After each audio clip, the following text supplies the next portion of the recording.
चूरा है, पोंछने नहीं का टाइम नहीं रहता था, वो हम लोग उसका पसीना पोंछते थे। बहुत ज़्यादा खुशी है हम लोगों को, बहुत ज़्यादा खुशी है। आप क्या करते हैं? हम सीएजी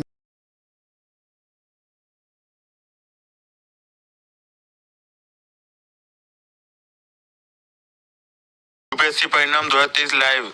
सिविल सेवा अंतिम परिणाम जारी। आईआईटी कानपुर के आदित्य श्रीवास्तव ने परीक्षा में टॉप किया। यूपीएससी संघ लोक सेवा आयोग ने 16 अप्रैल 2024 को यूपीएससी सिविल सेवा अंतिम परिणाम 2024 घोषित कर दिया है। आदित्य श्रीवास्तव ने यूपीएससी सीएसी 2023 परीक्षा में टॉप किया है। यूपीएससी सिविल सेवा परीक्षा के परिणाम सभी उम्मीदवार यूपीएससी की आधिकारिक वेबसाइट upsc.gov.in पर और upsconline.nic.in पर भी देख सकते हैं।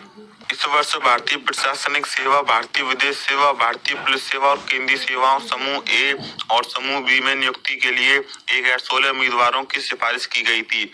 55 अनुशंसित उम्मीदवारों को उम्मीदवारी को अनंतिम रखा गया है। श्रीवास्तव ने रैंक 1 हासिल की है। उसके बाद अनिमेश प्रधान रैंक 2 पर है।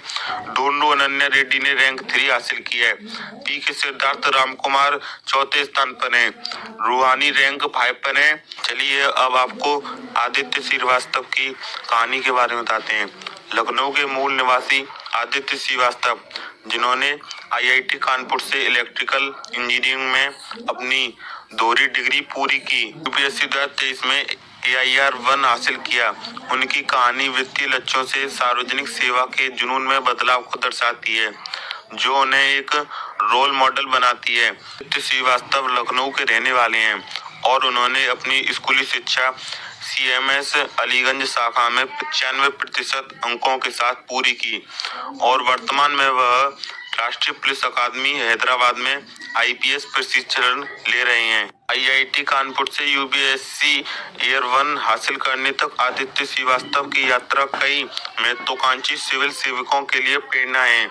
अकादमिक उत्कृष्टता, पेशेवर अनुभव और सार्वजनिक सेवा के प्रति प्रतिबद्धता का उनका मिश्रण उनके भारत के उन युवाओं के लिए एक आदर्श मॉडल के रूप में खड़ा करता है जो इस प्रतिष्ठित परीक्षा के लिए तैयारी करना चाहते हैं। अपने बदलते लक्ष्यों से प्रेरित होकर आदित्य श्रीवास्तव ने भारतीय प्रशासनिक सेवा में अपना करियर बनाने का फैसला किया।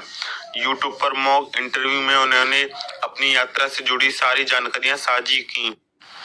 उन्हें एहसास हुआ कि पैसा उनकी प्रेरणा का मुख्य स्रोत नहीं था। वास्तव के लिए सिविल सेवा में काम करने से सिर्फ नौकरी के बजाय महत्वपूर्ण प्रभाव डालने का अवसर मिला। उन्होंने व्यवस्था में रचनात्मक योगदान देने और स्थानीय स्तर पर बदलाव लाने की तीव्र इच्छा व्यक्त की। सेवा ढांचे के अंदर सृजन करने की क्षमता, जिससे उन्हें नए विचारों और रणनीतियों के साथ प्रयोग करने के लिए एक मंच प्रदान किया। श्रीवास्तव के पिता अजय कुमार श्रीवास्तव पेशे से एक सहायक लेखा परीक्षा अधिकारी है और उनकी मां आभा श्रीवास्तव एक गृहिणी है। आदित्य की प्राथमिक शिक्षा लखनऊ में ही हुई। उन्होंने इलेक्ट्रिकल इंजीनियरिंग में प्रतिष्ठित भारतीय प्रौद्योगिकी संस्थान कानपुर से स्नातक की उपाधि प्राप्त की। उन्होंने आईआईटी कानपुर से एमटेक भी किया। आदित्य ने सिविल सेवा परीक्षा की तैयारी कॉलेज में ही शुरू कर दी थी। हालांकि उन्होंने अपना पहला प्रयास वर्ष 2021 में दिया। हालांकि वह अपने 2 प्रयासों के बाद पहले से ही IPS के रूप में कार्यरत थे, लेकिन उन्होंने अपने तीसरे प्रयास में सर्वोच्च उपलब्धि हासिल की। आदित्य श्रीवास्तव एक इलेक्ट्रिकल इंजीनियर होने के नाते आदित्य श्रीवास्तव हमेशा ऐसी नौकरी करना चाहते थे जो समाज की मदद करने और सबसे वंचित और कमजोर वर्गों के लिए काम करने के लिए हो। आदित्य श्रीवास्तव के पिताजी ने कहा कि हम सभी को विश्वास था कि वह इस साल यूपीएससी में अच्छा प्रदर्शन करेगा, लेकिन हमने कभी नहीं सोचा था कि वह यूपीएससी में टॉप करेगा। वह परिवार के लिए गर्व का क्षण है। को भी आदित्य श्रीवास्तव के सम्मान में कुछ बात कहनी है तो आप कमेंट में हमें बता सकते हैं। साथ में चैनल को सब्सक्राइब भी कर लें। वीडियो को अच्छी लगी हो तो लाइक करें। धन्यवाद।